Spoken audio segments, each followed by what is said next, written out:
I didn't argue when my girlfriend broke up with me because her best friend said I was full of red flags. I just looked at her and said, okay. That wasn't the reaction she expected. She was waiting for shock, for excuses, for promises to change. Instead, she got silence. We had been together almost 5 years. We met at a party, moved in together, adopted a dog. For a long time, things felt solid, normal, like we were building something real. And then, her best friend slowly moved in too. Not physically, but emotionally. Always single, always working on herself, always healing from something. Somehow, she was also always an expert on what was wrong with me. Plans changed because she needed my girlfriend. Dates got rescheduled.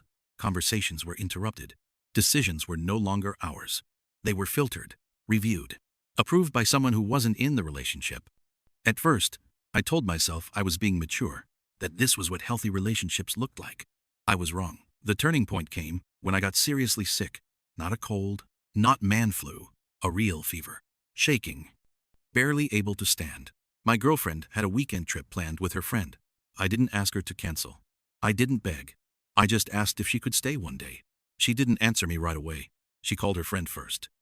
When she came back, her face was different. She said her friend thought I was being controlling, that I was a grown man and should handle it myself. She left the next morning. I stayed home alone, sick, watching the dog stare at the door like it didn't understand either. When she got back, she acted like nothing had happened. Showed me photos, laughed, talked about the trip. She didn't ask how I was. 2 days later, she sat me down. She had a speech ready. Red flags, emotional labor, toxic behavior, words she had never used before because they weren't hers. She said we needed space, that I should move out so she could re-evaluate the relationship. I laughed, not because it was funny, because it finally made sense. If you want space, I said, stay with your friend. She cried and said I was proving her point. So I packed a bag and left. The breakup became official the next day. I didn't fight it. I didn't argue. I didn't beg. I let her take her things. Then the messages started. I miss the dog. Have you seen my yoga mat? Hope you're okay. Like nothing had really ended. 3 weeks later, she called. I think I overreacted, she said. We should talk. I asked one question. Did you talk to your friend about this? Silence. That pause told me everything. I'm good, I said, and I blocked her. A week later, I found out her friend had left town. Moved suddenly. No goodbye. That's when everything changed. Suddenly, my ex wanted me back. She missed us. Missed what we had. Then my phone buzzed. A message from her friend. I know we've had issues, it said, but I wanted to check on you. You deserved better. More messages followed. Compliments. Sympathy. Then flirting. That's when it clicked. She didn't want my ex to be happy. She wanted control. And now that she wasn't the center of attention, she wanted me. I screenshotted everything. Every message. Every line. Then I replied, let's talk. We met at a cafe.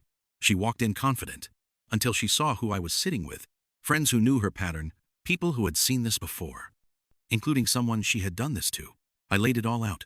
The manipulation, the timing, the messages. One of her former friends spoke up. You did the same thing to me. She didn't argue. She grabbed her bag and walked out without a word. Later, my friend sent the screenshots to my ex. 2 months later, they weren't friends anymore. I got a long apology about being influenced, about being manipulated.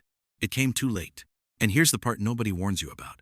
After everything ended, I didn't feel heartbroken.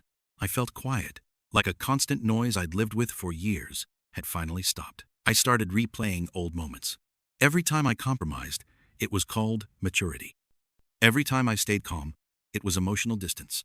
Every boundary I tried to set was labeled a red flag. I wasn't allowed to exist as myself unless someone else approved it. I realized something. I wasn't in a relationship.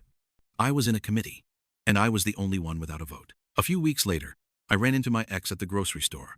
Same aisle, same time. She looked tired, not angry, not sad, just drained. She asked if we could talk. I showed her my cart.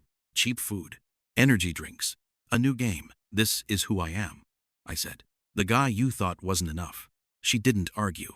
She just nodded. I walked away lighter than I had felt in years. I'm with someone new now, independent, confident. She doesn't try to fix me. She doesn't consult a third opinion about who I should be. She likes me as I am. Sometimes, losing the wrong relationship isn't a failure. It's freedom.